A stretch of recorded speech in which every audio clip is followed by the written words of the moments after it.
mengelilingiku, memeliharaku. Anugerah-Mu untuk seumur hidupku. Ada saat yang lain pergi, anugerah-Mu jadi perisaiku, mengelilingiku, memeliharaku.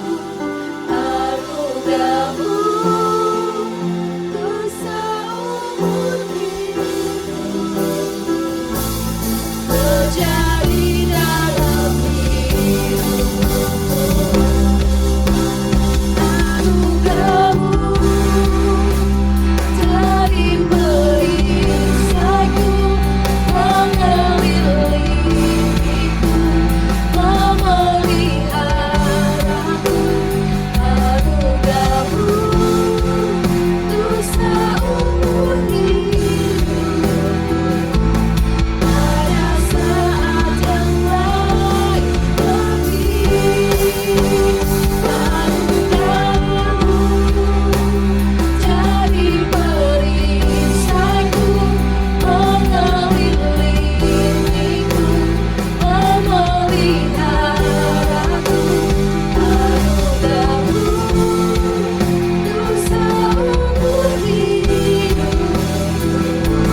Terjadi dalam hidupku. Anugerah-Mu untuk seumur hidupku. Terjadi dalam hidupku. Anugerah-Mu untuk seumur hidupku. Terjadi dalam hidupku.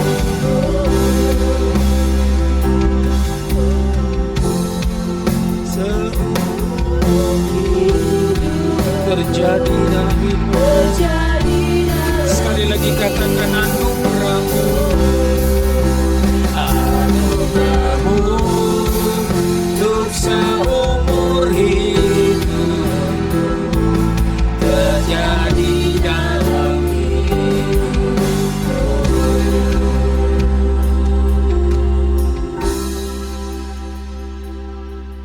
Haleluya. Kami bersyukur Tuhan. Kami hidup karena kasih karunia-Mu. Kami ada karena anugerah-Mu Tuhan. Naikkan syukur kita kepada Tuhan pada pagi hari ini. Terima kasih Yesus, terima kasih. Kami bersyukur Tuhan, kami bersyukur Yesus buat anugerah-Mu nyata di dalam hidup. Terima kasih, kami bersyukur Tuhan, kami bersyukur.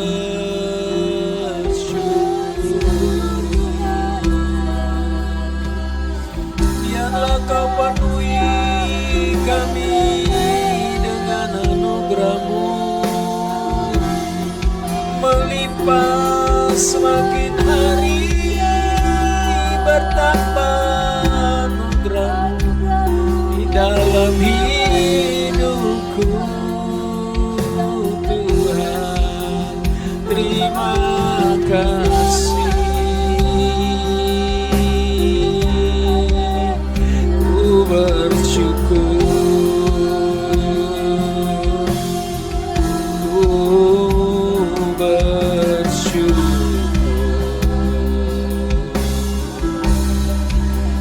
ku bersyukur buat hari yang Terima kasih Yesus. Hati kami limpah dengan syukur.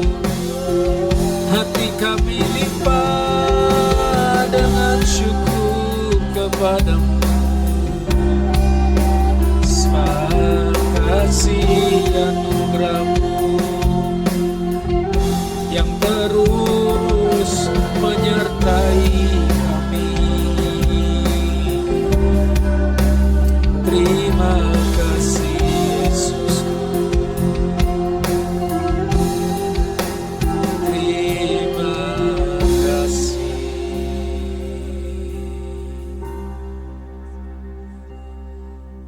Haleluya. Yesus.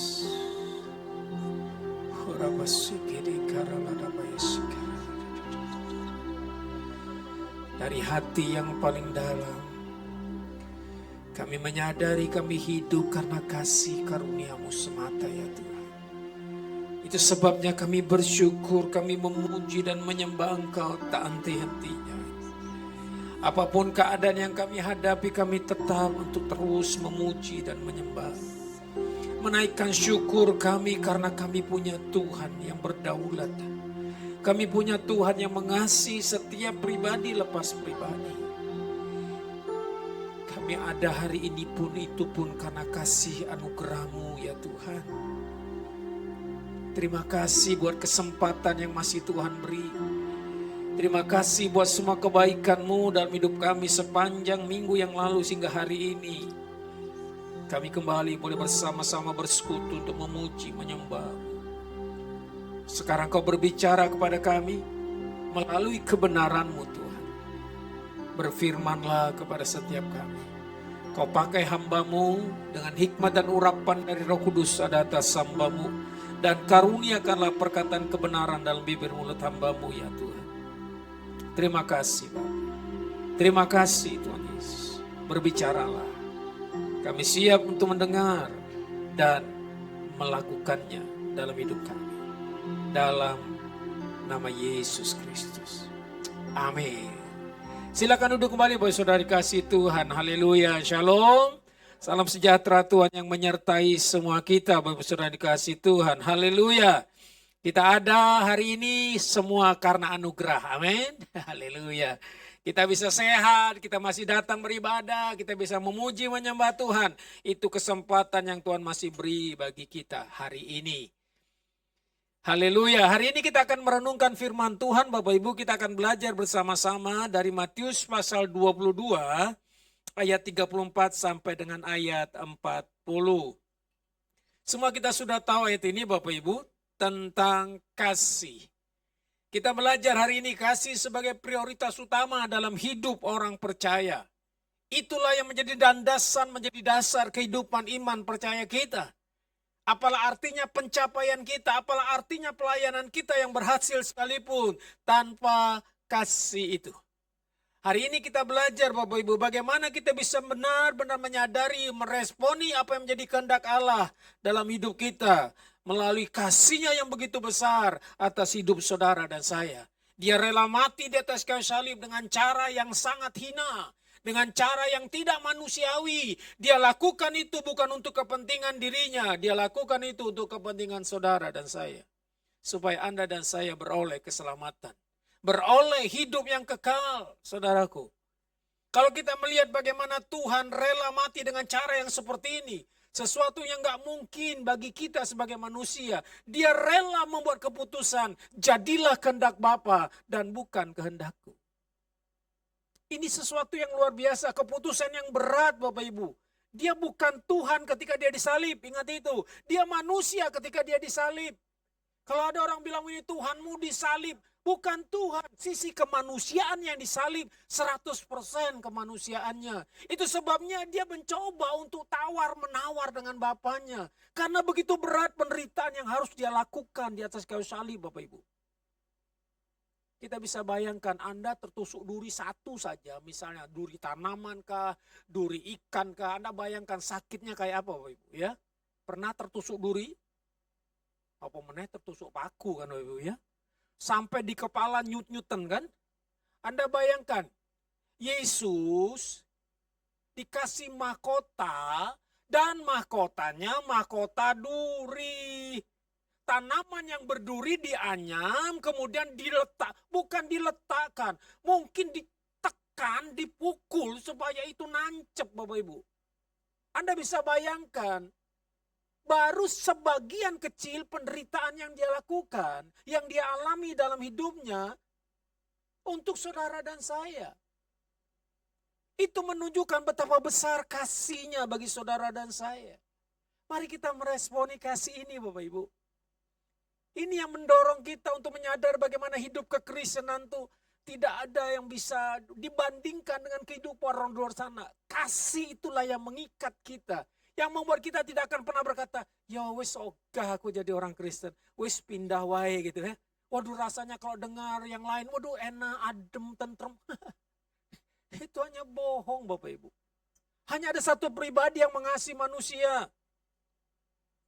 Hanya ada satu pribadi yang menunjukkan bukti bahwa dia mengasihi manusia. Dialah Yesus Kristus, gak ada yang lain. Dia rela menderita untuk saudara saya. Bukan hanya dimahkotai duri Bapak Ibu. Ditancapkan duri ya, mungkin dipukul pakai bulu tongkatnya ya kan dia dihina jadi seorang raja. Nah ini raja orang Yahudi, ngaku-ngaku raja lagi. Dikasih mahkota, mahkotanya bukan mahkota tenanan, mahkota duri loh.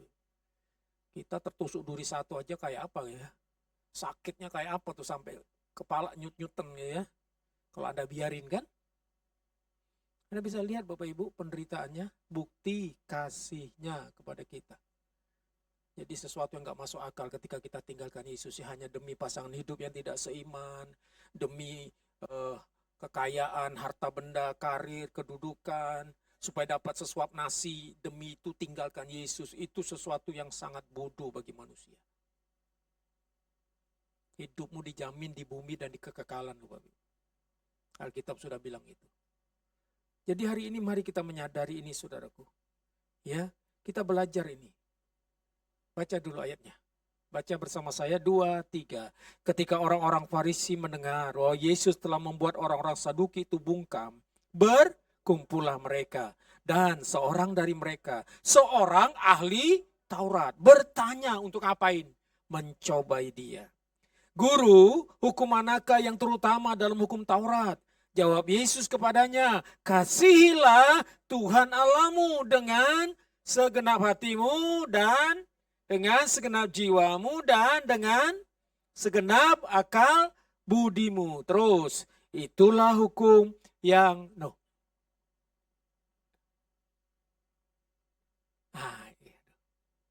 Wali ya. Nah itu dia. Baca lagi ya, 2, 3. Itulah hukum yang terutama dan yang pertama. Baca lagi 39. Dan hukum yang kedua yang sama dengan itu ialah kasihilah sesama manusia seperti dirimu sendiri. Pada kedua hukum inilah tergantung seluruh hukum Taurat dan kitab para nabi. Nah, Bapak Saudara bisa lihat saudaraku. Membangun relasi kita kepada Tuhan dan kepada sesama itu hanya satu dasarnya, yaitu kasih Bapak Ibu. Nggak ada cara lain, nggak ada. Hanya ada satu cara, yaitu kasih. Saudara kita bisa lihat di sini ya. Kalau Bapak Ibu baca ayat di atasnya ya, ini istilahnya kalau dalam homiletik ya, ilmu berkhotbah itu ada konteks dekat, konteks jauh. Nah konteks dekat itu di atasnya ya. Seringkali saudara kalau kita lihat orang Saduki, orang Farisi, ahli Taurat itu mencoba untuk menjebak Yesus Bapak Ibu. Ya, menjebak Yesus supaya dia menghujat Allah.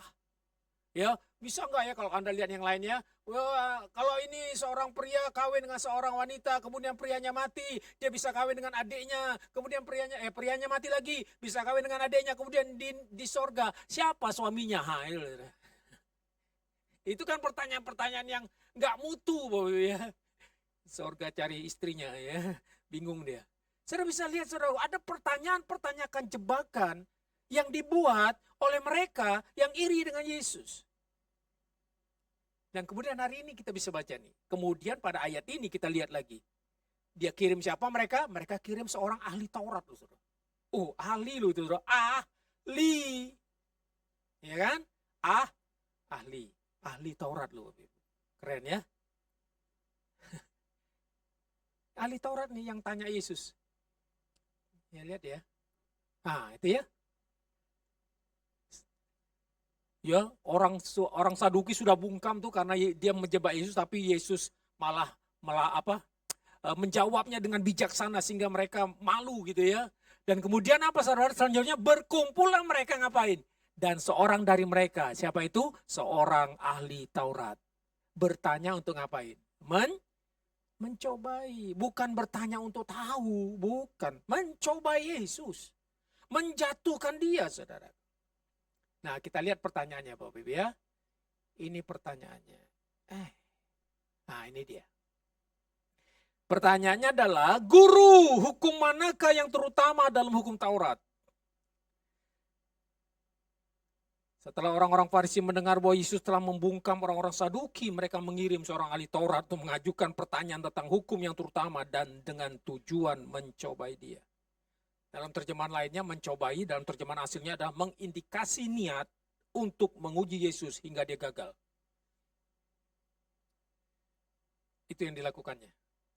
Jadi berusaha untuk menjebak Yesus, untuk menguji dia sehingga dia gagal. Tapi kita tahu semuanya itu bisa digagalkan oleh Yesus dengan cara yang luar biasa. Anda bayangkan, saudara. Para rabi mengidentifikasikan ada 613 hukum dalam Taurat. Yang tanya ahli Taurat loh ya. Jadi ahli, dia ngerti nih. Sudah ngerti dia. 613 hukum dibagi 248 perintah dan 365 larangan. Anda bisa bayangkan Yesus disuruh milih dari 613 ini mana yang utama? Mana yang utama, saudara? Nah, ini saudara. Untuk menjebak. Kalau Yesus bilang, dia bilang nanti begini, kamu begini. Makanya saudaraku, Yesus bilang apa saudaraku? Ini luar biasa saudaraku. Kita lihat jawaban Yesus ya. Kita lihat jawaban Yesus. Jawaban Yesus sungguh luar biasa saudara.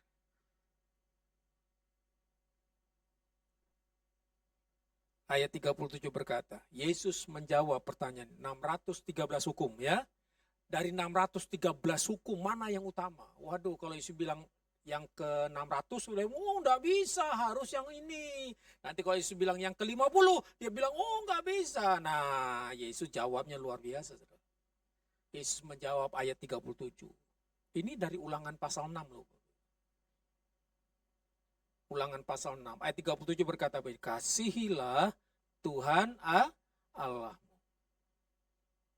Luar biasa ya. Ini jawaban Yesus. Ya, Yesus mengutip Ulangan 6 ayat 5. Bagian dari Shema. Shema itu adalah doa utama orang Yahudi. Shema Yisrael. Adonai Eloheinu, Adonai Echad. Itu kalimat sahadat itu. Ya. Jadi kalau ada orang bilang, Kristen, ini duluan nih orang Yahudi udah duluan tuh kalimat syahadatnya itu. Adonai Eloheinu, Adonai Echad. Hai Shema Yisrael, hai dengarlah Israel. Tuhan Allahmu adalah satu. Mereka nggak boleh manggil YHWH, Adonai Eloheinu, Elohim ya. Tuhan itu adalah satu, Tuhan itu Esa adanya, Echad, satu, tunggal. Jadi sudah ada itu saudaraku. Jadi kalau orang bilang tiga Allah tuh ya nggak pas lah ya. Yesus bilang kasihilah Tuhan Allahmu. Ini bagian dari Shema Israel. Dengarlah Israel. Dengarlah. Kata Shema ini luar biasa. Ya, kalau kita telusuri kata Shema itu kalau dalam bahasa Ibrani nggak ada kata lakukan ini. Enggak, dengarkan dan lakukan. Itu sudah pasti. Mereka benar-benar mendengarkan ketika Shema Israel, mereka dengarkan dan mereka mentaatinya. Ya, itu murid Ibrani dengan murid Yahudi itu, murid Yunani dengan murid Ibrani itu pasti beda. Kalau murid Ibrani itu ketika diperintahkan dia langsung lakukan karena dia tahu siapa Tuhannya. Tapi kalau orang murid-murid Yunani enggak, dia cari tahu dulu mengapa aku harus lakukan, apa akibatnya kalau aku lakukan, baru dia melakukannya. Itu bedanya, saudara.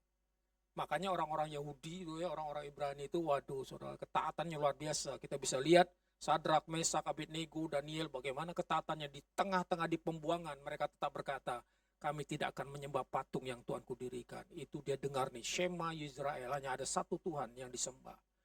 Dialah itu yang Tuhan yang mereka sembah. Tidak ada yang lain. Tidak boleh patung apapun. Dari mana dia dengar? Dari ini Shema Yisrael yang dia dengar setiap hari. Itu diucapkan setiap hari loh, kayak azan. Begitu, saudara. Sejak kecil mereka dengar ini. Ditanamkan dalam mereka, Adonai Eloheinu, Adonai Echad, itu terus. Luar biasa kan Bapak Ibu? Itu yang membuat kasih mengalir hidup mereka, mempertahankan hidup mereka untuk tetap percaya kepada Tuhan yang mengasihi mereka. Kasihilah Tuhan Allahmu. Itu Shema Israel. Itu Shema yang mereka dengar setiap hari, doa utama orang Yahudi. Kasihilah Tuhan Allahmu, kasihilah Tuhan Allahmu. Dan ini kasih ditulis agape Bapak Ibu. Bukan kasih filio, bukan. Ya. Kasih agape, kasih yang rela berkorban. Bukan kasih yang emosi sesaat. Tapi ini bicara kasih, yaitu komitmen total. Artinya apa? Meskipun orang manusia tidak percaya, manusia tidak mengasihi dia, dia tetap mengasihi kita. Itu kasihnya. Tuhan mau kita pun begitu. Kita mengasihi Tuhan, apapun keadaannya, kita tetap mengasihi Tuhan. Tadi bagus pujiannya ya. Saya cari itu lagu, oh ini tuh lagunya. Waduh saudara, apapun keadaan kita hanya berkata, aku tetap memuji Tuhan. Aku tetap menyembah Tuhan, itu penting Bapak Ibu. Karena apa dasarnya? Kasih. Kasih tidak menuntut apapun dari yang dikasihinya. Tidak. Makanya Sadrak, Mesak, Abednego ketika diperhadapkan dengan kematian, harus menyembah patung yang didirikan oleh Nebukadnezar. Dia bilang, sekalipun Tuhan tidak tolong kami tidak akan menyembah patung yang Tuhanku dirikan. Itu kasih yang disebut komitmen total. Tuhan gak tolong pun dia tidak akan meninggalkan Tuhan. Dia tidak akan beralih imannya kepada yang lain. Tidak. Itu namanya kasih yang sesungguhnya. Komitmen total, dan Tuhan sudah buktikan buat saudara dan saya. Kalau saya tanya kepada Bapak Ibu, apa bukti kita mengasihi Tuhan? Sudahkah kita berkorban? Seringkali kita hitung-hitungan dengan Tuhan lagi. Kalau aku melayani apa untungnya? Saya dorong-dorong jemaat Langansari suruh melayani, ya Bu, beratnya. Rasanya piye gitu ya. Ngapain Anda di gereja kalau nggak melayani gitu loh. Sudah setahun di gereja. Mau komitmen dengan gereja lokal? Iya Pak. Mau digembalakan? Iya Pak. Ayo dong melayani. Guyu tok saudara. Piye Pak? Aduh, jangan manas-manas sih bangku gereja tok, malah ngerusak bangku gereja suwi-suwi. Loh, apa bukti kita mengasihi Tuhan? Ayo. Kasih agape loh saudara. Kasihilah Tuhan Allahmu. Kasih rela berkorban kepada Tuhan Allahmu. Dikatakan dengan segenap hatimu, dengan segenap jiwamu, dan dengan segenap akal budimu. Karena dia sudah buktikan dengan menyerahkan nyawanya buat saudara saya. Bukan hanya sekedar menyerahkan nyawanya. Engkau dan saya dijamin hidupmu sampai kekekalan loh Bapak Ibu. Apa usaha kita di situ? Enggak ada. Itulah yang disebut anugerah. Itulah yang disebut kasih karunia, pemberian Allah. Nggak ada hebatnya kita di situ. Nah Tuhan mau kita pun begitu kepada dia. Kasihilah Tuhan Allahmu dengan segenap hatimu, dengan segenap jiwamu, dengan segenap kekuatanmu, dan dengan segenap akal budimu. Waduh, luar biasa Bapak Ibu. Saudaraku, relationship with God not optional. Ini bukan opsi, bukan pilihan Bapak Ibu. Membangun relasi hubungan dengan Tuhan, keintiman dengan Tuhan, itu harus menjadi dasar hidup orang percaya. Kalau itu enggak menjadi dasar kita, pasti kita menyimpang. Nanti doa enggak dijawab, marah sama Tuhan. pergumulan gak selesai, marah sama Tuhan. Loh, kita pikir Tuhan siapa, Bapak Ibu? Dia Tuhan.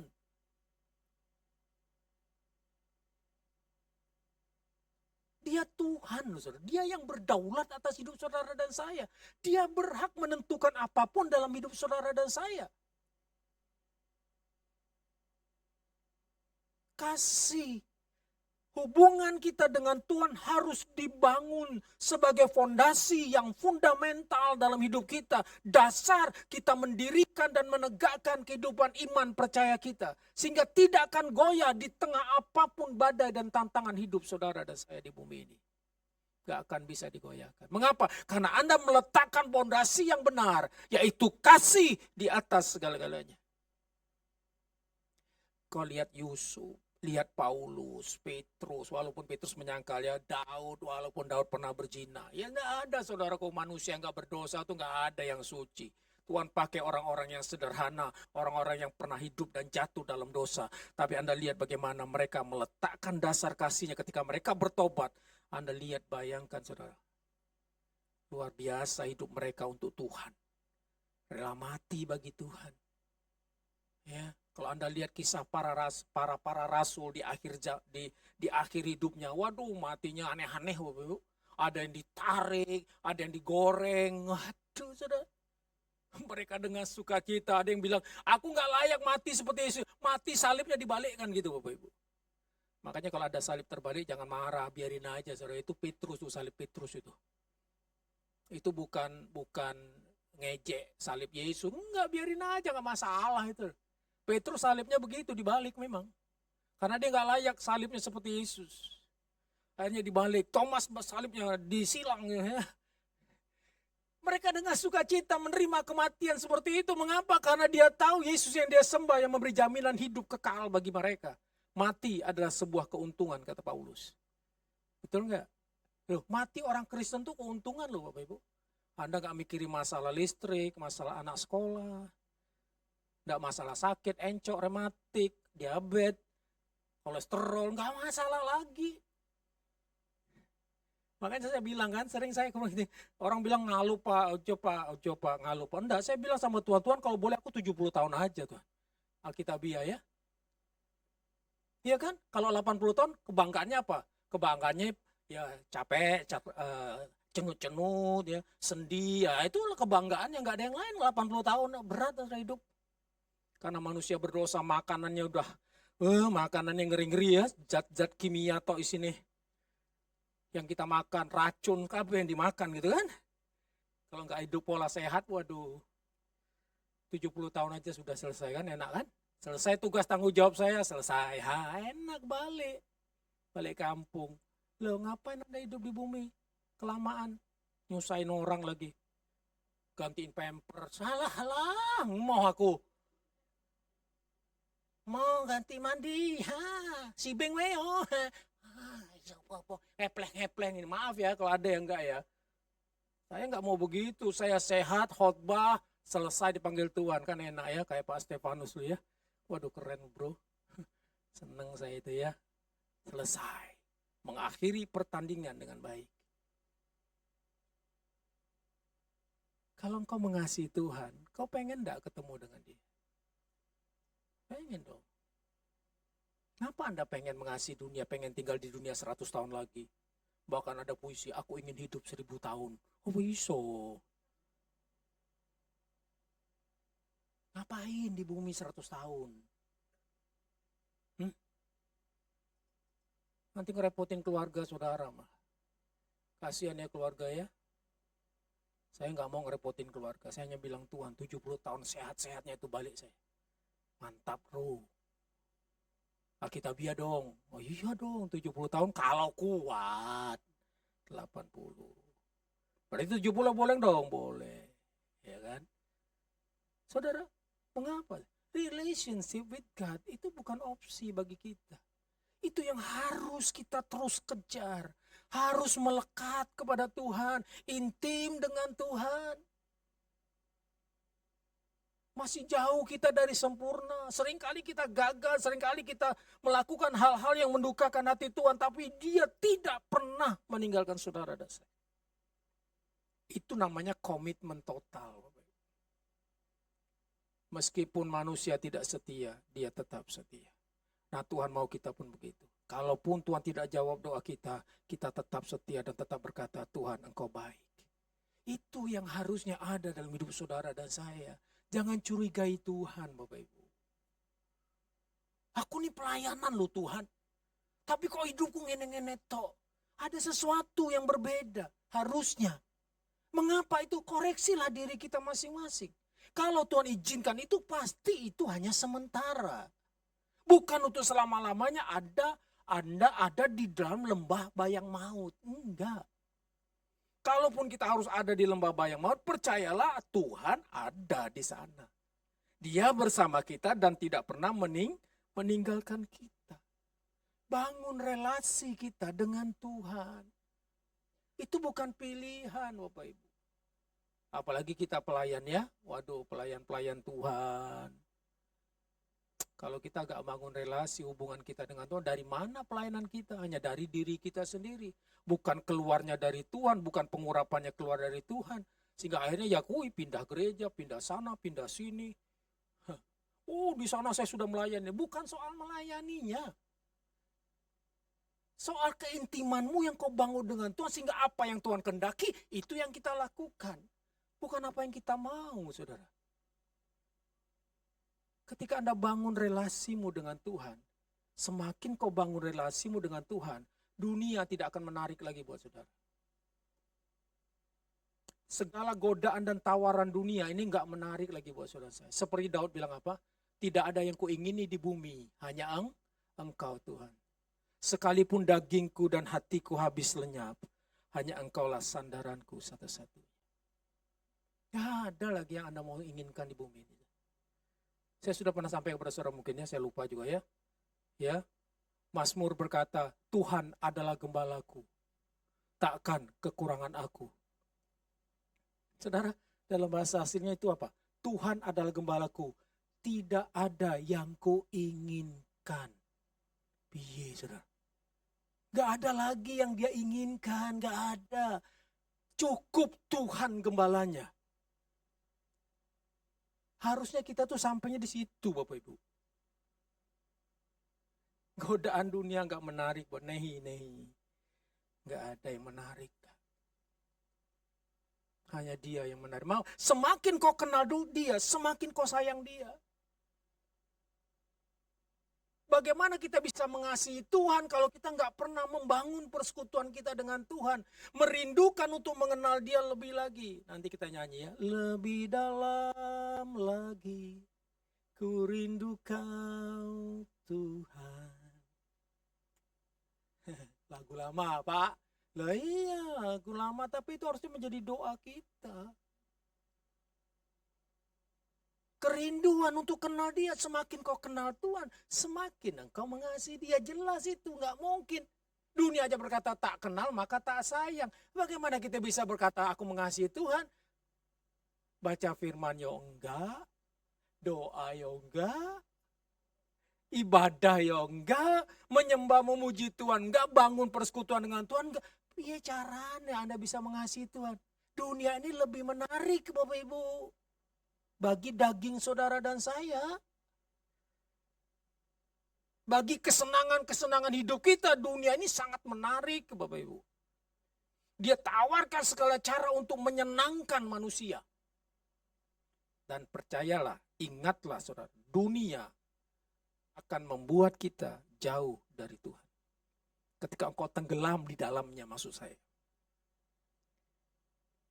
Yang dari dunia ini apa? Keinginan daging, keinginan mata, keangkuhan hidup, semuanya datangnya dari dunia ini. Dia tawarkan itu kepada manusia. Sehingga manusia, orang percaya nggak tertarik membangun hubungan dengan Tuhan. Baca firman nggak tertarik Bapak Ibu. Malah browsing berjam-jam, wah lupa makan, lupa belajar, lupa tidur, semangat. Mengerikan kan Bapak Ibu? Dunia tawarkan kepada kita semuanya. Berapa jam kita pakai untuk membangun hubungan kita dengan Tuhan? Kalau kita berkata kita mengasihi Tuhan.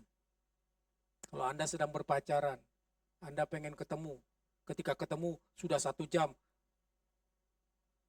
Orang tuanya bilang, pulang. Kita bilang, ketok sebentar yo.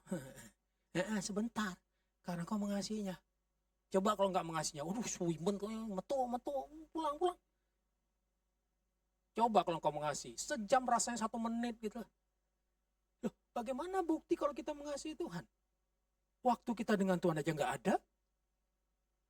Seminggu sekali, hari Minggu ibadah. Hari lain ngapain kita? Bocengli. Katanya mengasihi Tuhan. Ini menjadi peringatan bagi kita loh Bapak Ibu. Dunia sangat mudah menarik kita jauh dari Tuhan. Kalau kita tidak buat komitmen untuk mengasihi Tuhan. Membangun relasi kita dengan Tuhan.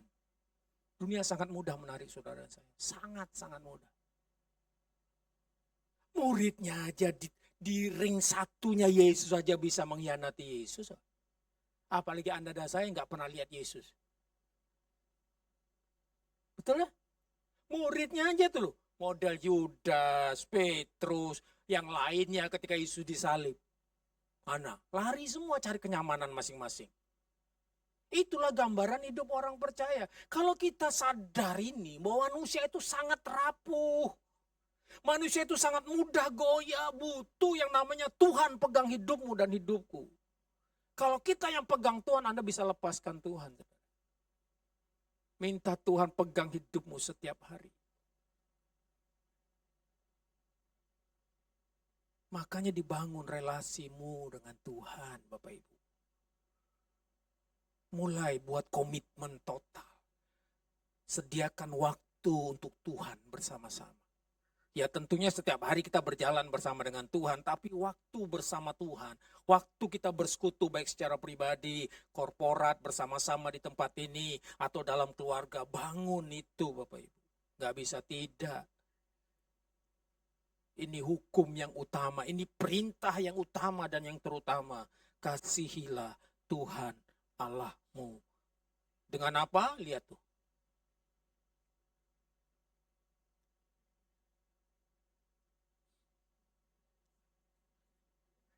Mana? Kurang jauh ya? Oh sorry, sudah. Ya, dia menekan kasih kepada Allah yang mencakup seluruh keberadaan manusia. Apa itu? Segenap hati. Hati itu pusat seluruh kepribadian kita. Hati itu jendela. Ya, Tuhan melihat hati ya. 1 Samuel ya. Tuhan lihat isi hati kita. Ada di gereja, tapi hatinya kemana-mana. Bisa. Ada di gereja, pelayanan, pikiran yang mana-mana. Nanti setelah ini aku makan opo yo. Bisa. Alkitab bilang, percuma mereka memuji aku, tetapi hatinya menjauh daripadaku. Bisa. Karena Tuhan melihat hati, karena itulah pusat seluruh kepribadian saudara dan saya. Segenap jiwa, seluruh esensi kehidupan saudara saya. Akal budi itu termasuk seluruh pikiran dan intelektualitas atau pengetahuan kita, pemahaman kita tentang Tuhan. Nah, ini keberadaan kita semua, saudara.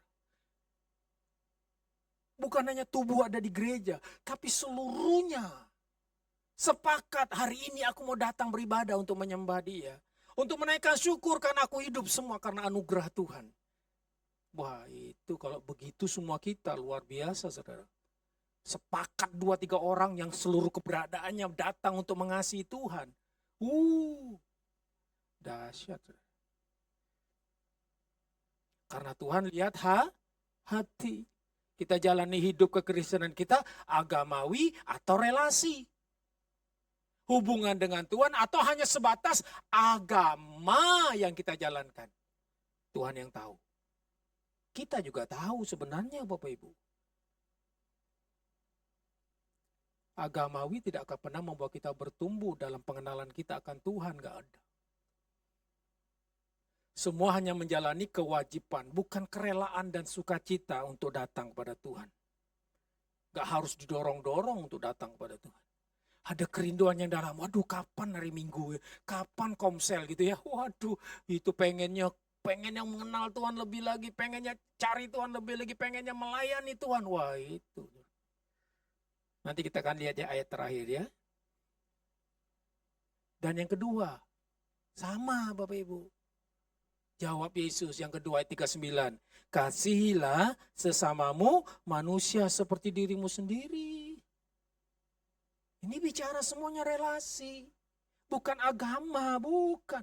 Mengasihi Tuhan pasti mengasihi sesama. Kalau orang berkata mengasihi Tuhan, nanti kita lihat itu ayatnya ya. Ada sih. Yang sama pentingnya dalam terjemahan lain dikatakan. Bukan yang sama dengan itu, tapi yang sama pentingnya dengan itu apa? Kasihilah sesamamu manusia. Waduh saudara. Kalau hari ini ada sedang berseteru dengan seseorang, ayo bertobat. Percuma Bapak Ibu. Percuma. Mengapa? Ya bukti bahwa kita sebenarnya nggak mengasihi Tuhan. Yang mengasihi Tuhan pasti mengasihi sesamanya. Dia ampuni orang yang memfitnahnya. Dia ampuni orang yang melakukan kejahatan dalam hidupnya. Dia mengampuni. Karena kasih Allah ada atas hidup kita. Sehingga kita bisa membangun relasi kepada sesama kita. 1 Yohanes 4:20 itu jelas saudara. Bagaimana mungkin engkau bisa mengasihi Tuhan yang tidak kelihatan. Sementara itu engkau membenci saudaramu. Gak mungkin. Engkau iri sama saudaramu. Gak mungkin. Kalau engkau bawa persembahan kepadaku dan kau teringat kepada saudaramu ada masalah persoalan yang belum diselesaikan, letakkan persembahanmu, pergi dan bereskan dulu. Gak bisa Bapak Ibu. Makanya akhirnya kita menjalani hidup agamawi toh.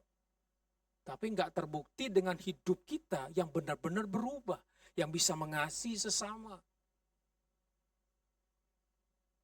Dengan cara seperti mengasihi dirimu sendiri kata Alkitab. So Yohanes 15 ayat 2 itu adalah perintah untuk saling mengasihi, itu perintah, bukan pilihan. Bahkan Matius pasal 7, kasihlah orang yang memfitnahmu, mintakanlah berkat Tuhan kepada orang yang berbuat jahat kepadamu. Jelas soal kita bilang. Itu hidup kita sehari-hari harusnya. Cepat mengasihi, jangan simpan dendam kebencian yang rugi kita sendiri. Anda simpan kepahitannya, rugi siapa? Anda sendiri. Ya, Anda bikin racun untuk membunuh orang, tapi Anda sendiri yang minumnya dan berharap orang lain mati. Itu yang kepahitan, iri hati, sakit hati, dendam, benci itu kayak gitu tuh. Anda buat racun untuk membunuh orang yang jahat pada saudara, Anda minum dan berharap orang itu mati. Yang mati itu kita secara rohani. Bagaimana kita bisa membangun relasi dengan Tuhan karena Tuhan lihat hati kita? Anda simpan kebencian, Anda simpan kepahitan, Anda simpan dendam kepada mertua, mantu, apa meneh. Nah, seringkali mantu, mertua, ya kan?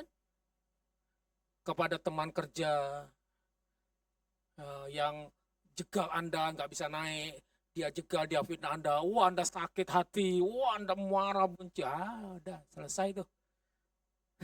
Iblis tepuk tangan, hore, berhasil satu lagi. Karena respon kita salah. Ya, Pak Nathan sampaikan makna bekerja itu bagus. Kalau ada dengar khotbahnya di YouTube ya, makna bekerja.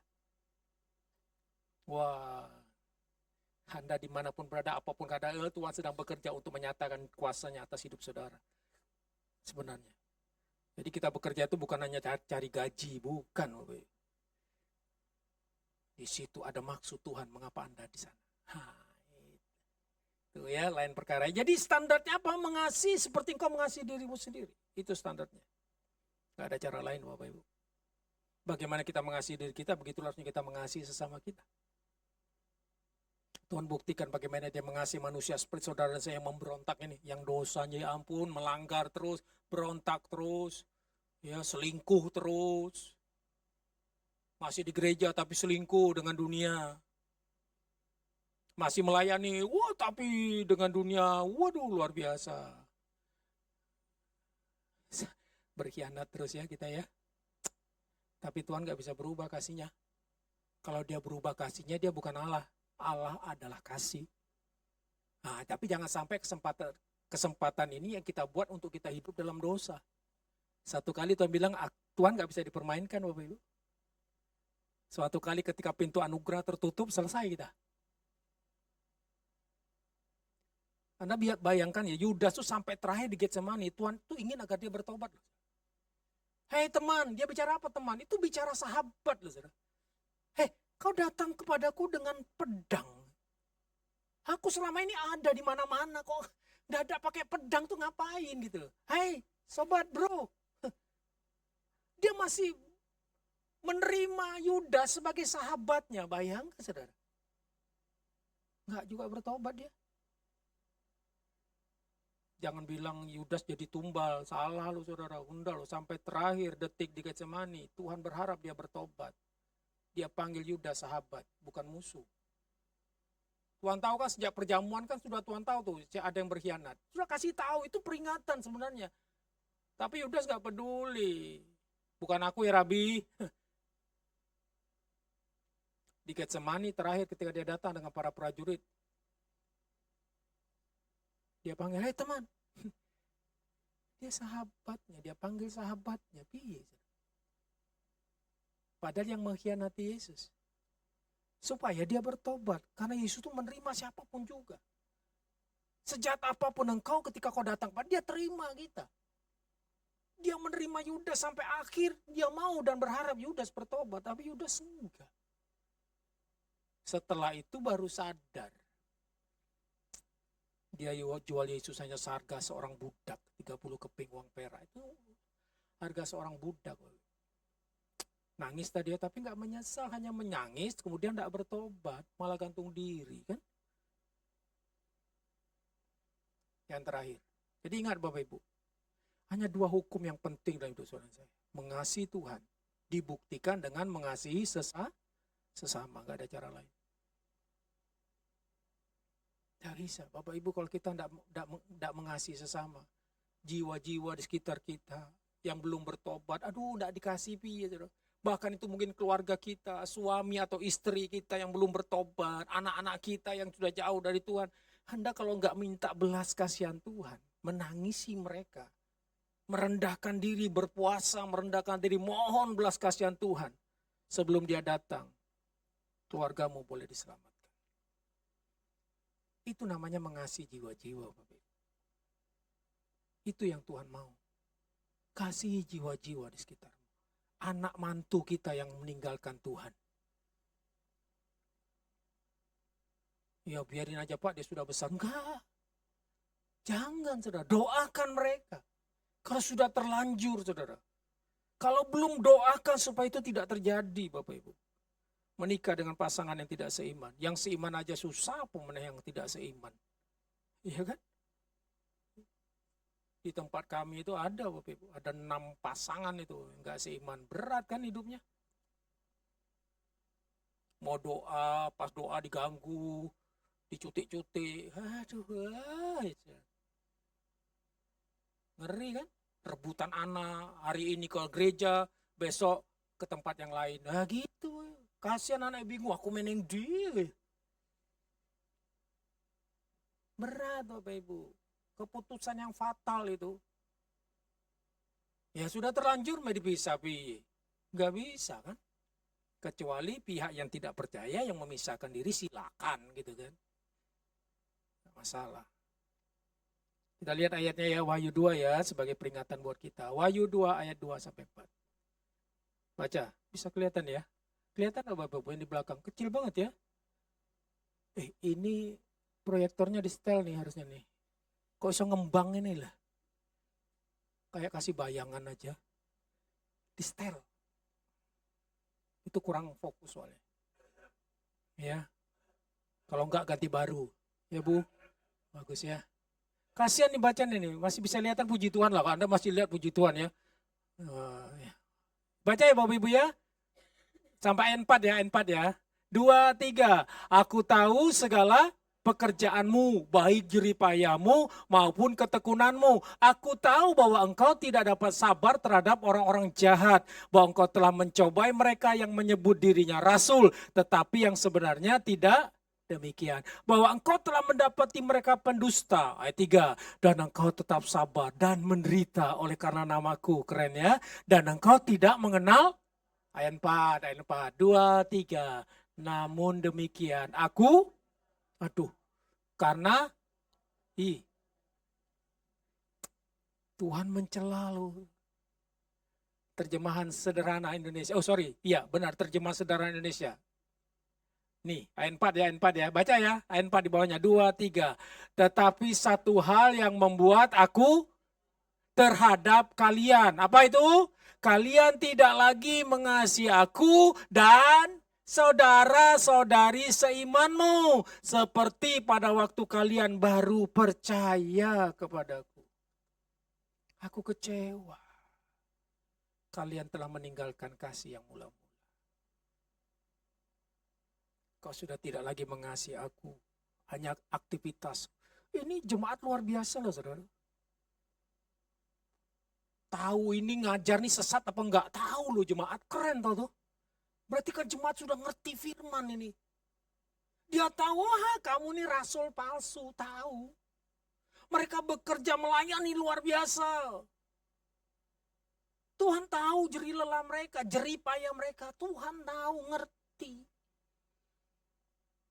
Dia tahu penyesat, ya. Dia rela menderita karena namaku. Waduh, sabar rela menderita karena nama Yesus. Keren nih jemaat lu. Tapi satu hal yang Tuhan bilang, aku kecewa terhadap. Mengapa? Karena semuanya dijalankan, tidak ada dasar kasih di situ. Dasarnya tidak diletakkan, yaitu kasih kepada Allah dan kepada jiwa-jiwa. Tuhan kecewa. Makanya hati-hati dengan roh agamawi Bapak Ibu. Ngeri kan? Pelayanan kita luar biasa. Ya. Tapi di hadapan Tuhan, Tuhan mencela kita. Dia kecewa. Mengapa? Karena sudah tidak lagi mengasihi Tuhan. Relationship-nya nggak ada lagi. Relation with God sudah nggak ada Bapak Ibu. Itu hanya opsi. Ya kalau nggak sibuk pelayanan, oke lah duduk dekat. Ya kalau ada masalah, oke lah cari Tuhan. Nah ini berbahaya Bapak Ibu. Nggak konsisten kita membangun relasi kita dengan Tuhan. Hari demi hari, hari demi hari. Membangun kedekatan kita dengan Tuhan. Anda bisa bayangkan kalau orang seperti ini Bapak Ibu. Dimanapun dia berada, dia bawa hadirat Allah. Dimana dia berada, orang merasakan hadirat Allah. Ada sesuatu yang berbeda ketika kita berkata-kata. Ada sesuatu yang berbeda ketika kita menyampaikan sesuatu, ketika kita melakukan sesuatu, tindakan-tindakan kita. Mereka lihat ada sesuatu yang berbeda. Nggak bisa mereka pikirkan, kok beda ya? Itu loh Bapak Ibu. Saya sering tiba-tiba orang datang pada saya, Pak, Bapak Kristen toh Pak. Loh, dari mana dia tahu saya nggak pakai atribut Kristen Bapak Ibu? Hah? Dari mana dia tahu? Tiba-tiba seorang pengamen datang, Pak doain saya. Lu piye? Dari mana dia tahu saya Kristen? Dari mana tiba-tiba dia minta doa saya? Nah kesempatan saya bilang, saya berdoa dalam nama Yesus loh. Oh enggak masalah Pak, duduk. Ya, di Kota Lama itu loh Bapak Ibu. Dia duduk saya doakan loh. Orang liatin Bapak Ibu. Saya gak peduli orang mau bilang Kristen saja, kesempatan aku khotbah lagi di situ. Kalau dia mau tangkap saya. Kayak Rasul Paulus ya. Ditangkap malah dia khotbah. Saya senang tuh. Kristenisasi, oke, ayo. Mana Kristenisasi? Saya kenalkan Yesus, bukan Kristen. Yesus nggak bawa agama Kristen di sini. Orang liatin Bapak Ibu, sambil jalan kan rame tuh. Di pojokan Starbucks. Siang-siang bolong. Saudara, mengapa sih? Enggak, saya hanya biasakan diri untuk selalu bergantung kepada Tuhan setiap hari, hanya itu. Enggak berjam-jam saya dengan Tuhan, enggak. Biasa. Waktu saya berdoa pagi hari, waktu malam hari kami berdoa. Perjalanan senantiasa selalu connect dengan Tuhan. Naik motor connect dengan Tuhan, hanya gitu doang. Naikkan syukur, terima kasih buat anugerah-Mu Tuhan, hanya gitu doang. Saya ngobrol dengan satpam, tiba-tiba dia, Pak, Bapak Kristen tuh Pak. Loh, kau dari mana tahu saya Kristen? Kening saya nggak ada salibnya. Kalau ada salib kan tahu kan? Kan biasa kan ada tuh, ada bintik hitam ini ya. Wah, kayaknya keren banget ya, dekat dengan Tuhan kan. Nah, kita kan harusnya kayak itu kan, ada salibnya di sini. Kayak ada kemarin rame-rame itu yang ajaran yang mengagungkan Yahweh. Oh, di sini kelihatan loh orangnya itu, nah ini salib, ada sini salib di keningnya katanya. Alah, apa, hidupmu ndak berubah ya percuma. Seorang pendeta ya dari ajaranku ya datang ke rumah, mau nyampaikan di persekutuan, kita ada persekutuan di Ungaran, saya melayan di sana. Saya bilang, Pak, itu urusan gerejamu, jangan dibawa, ini okumene. Gue ngajar di gerejamu, silakan. Kalau hidupmu nggak berubah, ngapain doktrinmu kau pegang nggak jelas lagi. Kalau engkau benar-benar hidupmu berubah semakin serupa dengan Kristus, nah angkat tangan aku. Tapi kalau hidupmu ngujat, hakimi suamimu, dihakimi, masuk neraka lu kalau nggak ikut ajaran kami. Lah, skondi cerita. Itu ada tuh sudah jemaat di BSB. Cerita dengan saya, istrinya. Wah, beralih ajaran. Wah, anaknya ditunjukin. Kamu masuk neraka kalau nggak mengagungkan ini. Hah, apa iya ayatnya di. Ternyata ujung-ujungnya sakit hati. Pindah gereja yang ada itu. Sudah.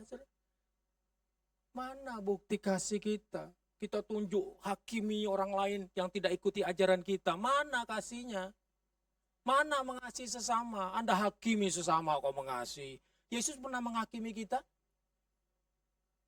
Perempuan berzina dihakimi sama Yesus? Enggak, aku enggak menghukummu. Pergi, jangan berbuat dosa lagi. Enggak pernah nanti Yesus menghakimi kita nanti ketika dia datang sebagai hakim yang adil.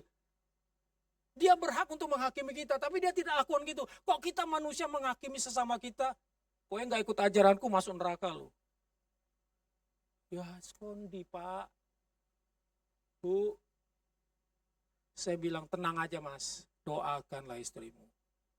Jadi satu keluarga itu beda aliran. Bapaknya, anaknya melayani, tapi ibunya gereja lain. Wah, kalau di rumah tuh ngene-ngene, suaminya diem, menang wes karepmu. Ya, main debat terus ya percuma, capek kan apa ya. Ada nggak kasih? Bukti nggak kasih kepada sesama? Mana bukti kasih kita kepada Tuhan? Dan kasih kita kepada sesama. Mana? Kita bilang kita pengagung namanya, luar biasa. Tapi praktek hidupnya malah menghakimi saudaranya yang lain. Kan ramai kan dulu kan Bapak Ibu, sekarang mulai mereda, ya malu lah. Kalau Anda berurusan dengan doktrin itu sampai Tuhan datang nggak selesai Bapak Ibu. Doktrin masalah baptis selam, baptis percik, baptis bendera, nggak selesai. Persoalannya ada nggak engkau mengasihi Tuhan dan mengasihi sesamamu? Itu yang menjadi hal yang penting, bukan doktrinmu. Bukti mengasihi Tuhan. Rela berkorban bagi Tuhan. Mengasihi sesama jiwa-jiwa supaya diselamatkan. Jiwa-jiwa bertumbuh semakin dewasa di dalam Kristus. Itu yang harusnya menjadi tujuan hidup saudara saya. Mengasihi Tuhan dan mengasihi jiwa-jiwa seperti kita mengasihi diri kita sendiri. Anda berkorban untuk diri saudara. Anda betul-betul menjaga diri Anda. Seperti itulah kita harus menjaga jiwa-jiwa supaya mereka boleh diselamatkan dan bertumbuh dalam pengenalan akan Tuhan. Mari Bapak Ibu Saudara kasih Tuhan. Kasih jiwa-jiwa. Ya, kita GBK Jamada ya, semua kita harus cabang-cabang ada SPY. Jiwa-jiwa dibawa, dimuridkan, dibawa bertumbuh dewasa. Itu luar biasa. Itu yang menyenangkan hati Tuhan. ketika kita mengasihi jiwa-jiwa supaya mereka bertobat dan dimuridkan, dibawa untuk mengenal Yesus. Itu bukti bahwa kita mengasihi jiwa-jiwa. Kita rela berkorban buat mereka. Mengasihi sesama kita. Itu bukti bahwa kita juga bisa mengasihi Tuhan. Sebagai bukti bahwa kita mengasihi Tuhan, kita mengasihi sesama kita. Dua hal ini yang penting Bapak Ibu. Bangun relasi kita dengan Tuhan. Semakin kita mengenal Tuhan, semakin kita akan mengasihi Dia. Dunia nggak bisa menarik lagi buat saudara. Tidak ada yang menarik di dunia ini buat saudara. Kecuali hanya Dia. Cobalah praktek. Semakin Anda kenal Tuhan, semakin Anda berkata tidak ada lagi yang menarik di bumi ini. Hanya Dia yang kuingini. Sehingga dimanapun Anda berada, Anda ingin menceritakan tentang Dia. Anda akan menceritakan tentang siapa Tuhanmu yang kau sembah, yang mengasihi engkau. Kesimpulan yang terakhir. Ahli Taurat itu bertanya tentang hukum yang terutama. Yesus menjawab dengan memberikan blueprint untuk kehidupan yang berkelanjutan, yang bermakna dan transformasional. Apa itu? First love. Kasih kepada Tuhan dan kepada sesama. Itu yang utama. Dasar hidup kekristenan harus dibangun dengan namanya kasih. Dan kasih bicara bukan agamawi, kasih bicara relasi. Hubungan yang kita bangun dengan Tuhan dan dengan sesama. Supaya banyak orang mengenal Yesus melalui kehidupan saudara saya. Yang kedua, kesimpulan dalam dunia yang menawarkan ribuan prioritas. Yesus berkata, hiduplah dalam kesederhanaan. Cintailah Tuhan dengan segenap hatimu. Dan cintailah sesama seperti engkau mencintai dirimu sendiri. Segala sesuatu yang lain pasti akan mengikuti kita dengan sendirinya. Ketika kita mencintai Tuhan dan mencintai sesama kita, maka segala sesuatunya Tuhan akan sediakan buat kita. Ketika kita mengasihi Tuhan dan mengasihi sesama, maka apapun yang menjadi pergumulan, kerinduan kita, pasti Tuhan menyediakan. Alkitab bilang, carilah dahulu kerajaan Allah dan kebenarannya, maka segala sesuatunya Tuhan akan tambahkan kepada kita. Cintailah Tuhan dengan segenap hati. Kasihilah sesamamu dengan segenap jiwamu, dengan segenap hatimu. Maka yang lain Tuhan pasti sediakan. Apapun pergumulan kita, apapun kesulitan kita, Tuhan pasti tolong saudara dan saya. Hiduplah dalam kesederhanaan. Gak usah cari kepopuleran, gak usah cari pujian manusia. Sederhana saja hidup. Apa yang ada pada kita, asal ada makan dan pakaian itu sudah cukup buat kita Bapak Ibu. Supaya kita tidak banyak jatuh dalam pencobaan yang lain ketika kita ingin ini. Udah. Gak ada lagi yang kita inginkan, hanya Tuhan yang kita inginkan dalam hidup kita. Untuk mengasihi Dia lebih lagi, sehingga mengalirlah kasih kepada sesama. Sehingga ada banyak jiwa yang dibawa kepada Kristus. Dan itulah yang menyenangkan hati Tuhan. Amin. Mari kita berdoa.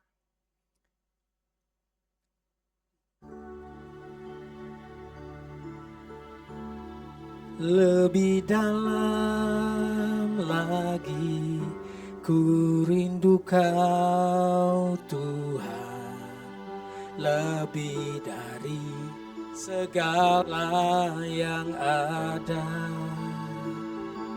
lebih dalam lagi ku cinta Kau Yesus, ku mengasihi lebih dalam lagi ku rindu Kau Tuhan, lebih dari segala yang ada. Biarlah ini menjadi kerinduan kita dan doa kita. Kami rindu untuk lebih mengasihi Dia. Cinta Kau Yesus, ku mengasihi. Katakan lebih dalam lagi ku rindu Kau Tuhan, lebih dari segala yang ada, lebih dalam lagi ku cinta Kau Yesus, ku mengasihi, ku mengasihimu, ku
atas umat-Mu di tempat ini. Mampukan kami mengasihi Engkau lebih dari segalanya, mengenal-Mu lebih dalam lagi, lebih intim lagi Tuhan. Haleluya,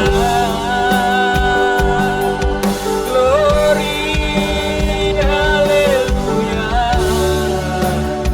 Terpujilah Engkau, Bapa yang mulia, Bapa yang telah memberikan putranya untuk selamatkan kami, sebagai bukti kasih-Mu yang terhebat, kasih-Mu yang terbesar dalam hidup kami Tuhan. Terima kasih, mengalirlah kasih-Mu, mengalirlah kasih-Mu di hidupku.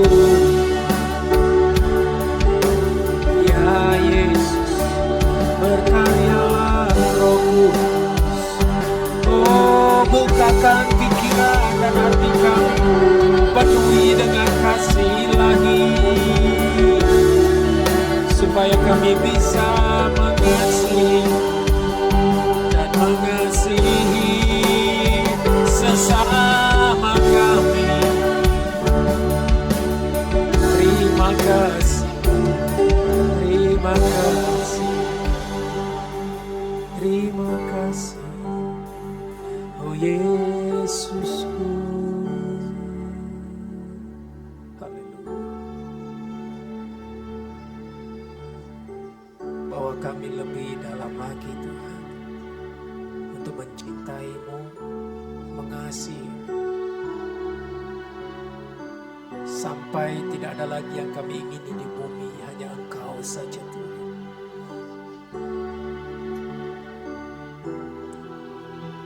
Sehingga melalui kasih itu mengalir, kasih kepada jiwa-jiwa, kasih kepada sesama.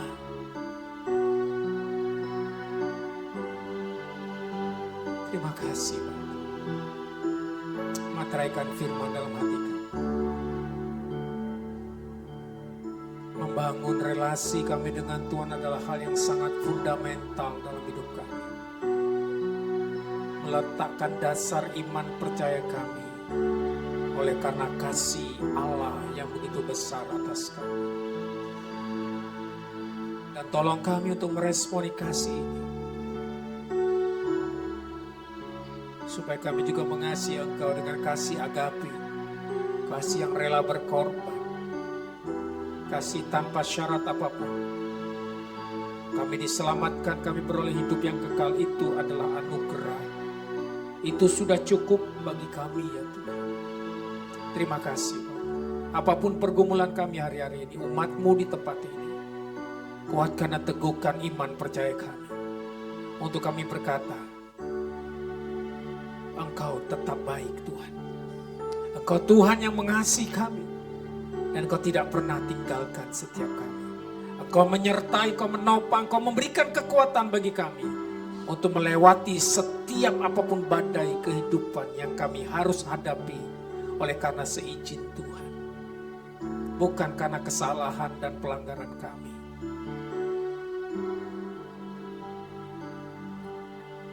Biarlah kasih-Mu memenuhi seluruh keberadaan hidup kami Tuhan. Supaya segala sesuatu kami lakukan karena dasar kasih Allah yang begitu besar atas kami. Pelayanan kami, ibadah, semua yang kami lakukan. Dalam pekerjaan dimanapun kami berada, semuanya kami dasarkan karena kasih-Mu yang begitu besar atas hidup kami. Supaya kami lakukan segala sesuatunya untuk menyenangkan hati Tuhan. Supaya Tuhan dimuliakan dan disenangkan. Terima kasih Bapa, Roh Kudus berkaryalah penuh kepada setiap kami. Terus bawa kami, jemaat yang melekat kepada Engkau. Jemaat yang hidupnya senantiasa intim dengan Engkau. sehingga hadirat-Mu nyata di tengah-tengah kami, di tengah-tengah keluarga rumah tangga, di tengah-tengah pekerjaan di mana kami ada, ketika kami menegakkan kebenaran, ketika kami membangun relasi kami dengan Tuhan, di sana Tuhan hadir dan nyata. Terima kasih Bapa, terima kasih. Kami bersyukur kepadamu. Lanjutkanlah karya-Mu Roh Kudus, persiapkan jemaat di tempat ini menjadi jemaat yang bertumbuh dewasa, berakar kuat dan dalam, dan berbuah lebat. Sehingga sampai Tuhan datang kedua kali didapat iman di rumah Tuhan di tempat ini. Setiap jemaat-Mu di tempat ini Tuhan. Terima kasih Bapa. Terpujilah nama-Mu kekal selama-lamanya. Dalam nama Yesus. Amin. Tuhan berkati kita semua. Lebih dalam lagi ku cinta Kau Tuhan, lebih dari segala yang ada. Lebih dalam lagi ku cinta Kau Yesus, ku mengasihimu.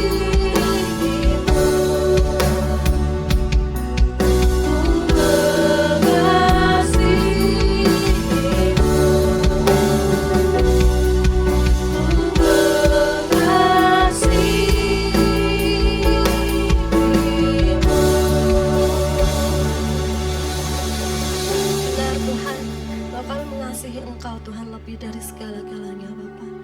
Kami ucap syukur Tuhan untuk kebenaran firman yang telah disampaikan oleh Bapak Sonang pagi hari ini. Terima kasih karena Tuhan ingatkan kami untuk kami hidup sesuai dengan perintah-Mu Tuhan, yaitu hidup dengan penuh kasih Bapa. Kasih kepada Engkau dan kasih kepada sesama kami. Tuhan, kami tahu kami terbatas. Kami tahu kami gak bisa berjalan sendiri Tuhan dengan kekuatan kami. Tapi kami percaya Tuhan, kami memiliki Tuhan yang tidak terbatas, yang sanggup memampukan kami, yang Tuhan memberikan kekuatan kepada kami, sehingga kami menjadi pribadi yang penuh kasih. Terima kasih Bapak, terima kasih.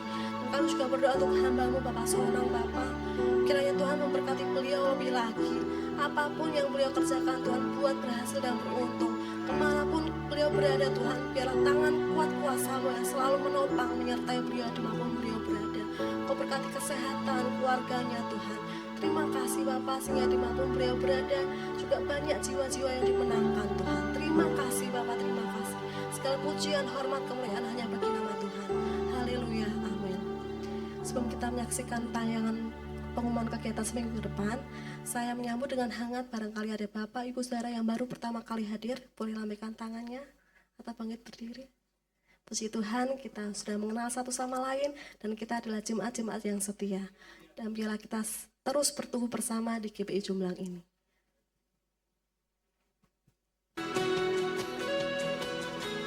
Shalom jemaat yang dikasihi Tuhan. Berikut adalah pengumuman seminggu ke depan. Amplop persembahan dapat diisi dan dimasukkan ke dalam kotak persembahan. Persembahan juga dapat diberikan melalui transfer BCA atas nama GPI Jumblang dengan nomor rekening 836-019-7779. Doa pagi setiap hari Senin sampai dengan Sabtu pukul 5 hingga 6 pagi di tempat ini. Mari kita menyembah bersama di doa ekstra setiap hari Selasa pukul 7 malam sampai selesai di tempat ini. Komsel GPI Jumblang setiap hari Jumat pukul 6:30 malam di GPI Jumblang bersama Ibu Inge. Komsel hari Sabtu pukul 6 sore bersama Pak Edi di rumah Bapak Ibu Suparmen. Anak-anak muda jangan lewatkan youth setiap hari Sabtu pukul 5:30 sore hingga jam 7 malam. Bagi Bapak Ibu dapat mengajak putra-putrinya untuk dapat mengikuti sekolah minggu setiap hari Minggu saat firman di samping gereja. Demikian pengumuman GPI Jumblang sepekan. Tuhan Yesus memberkati. Besok Rabu ada ibadah WBI di tempat ini. Kami mengundang ibu-ibu yang memiliki waktu untuk bergabung, silakan datang di jam 6 sore. Untuk youth, besok temanya perlindungan Tuhan yang akan dibawakan oleh Kak Niken. Kita mulai jam 5:30 sore sampai jam 6. Saya undang Bapak Ibu untuk bangkit berdiri. Kita mau bacakan ayat firman Tuhan yang diambil dari Efesus 2 ayat 10. Kita bacakan bersama-sama 2, 3. Karena kita ini buatan Allah, diciptakan dalam Kristus Yesus untuk melakukan pekerjaan baik yang dipersiapkan Allah sebelumnya. Ia mau supaya kita hidup di dalamnya.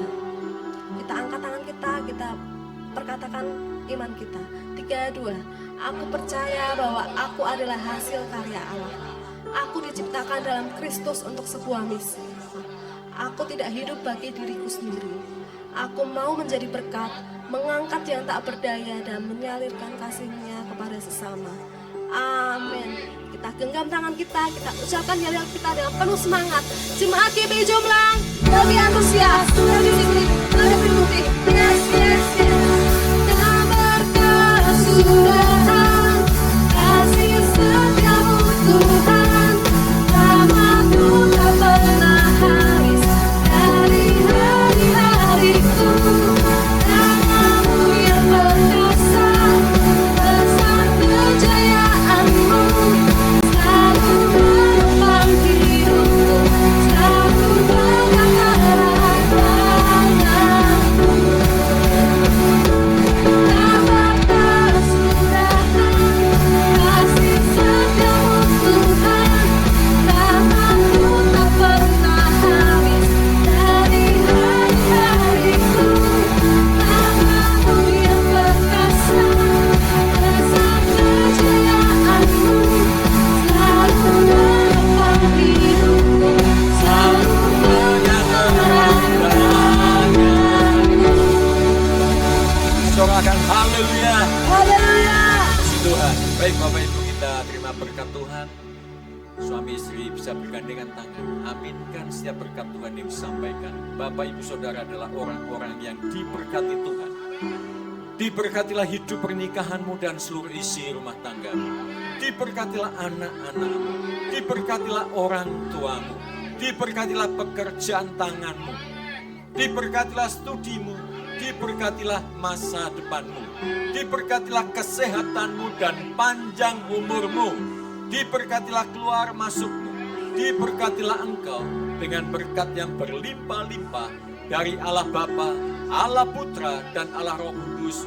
Berkat di dalam nama Tuhan Yesus Kristus. Setiap kita yang percaya diberkati, sama-sama katakan amin. Puji nama Tuhan. Silakan duduk Bapak Ibu untuk bersyukur untuk ibadah kita pada pagi ini. Tuhan Yesus memberkati kita semua.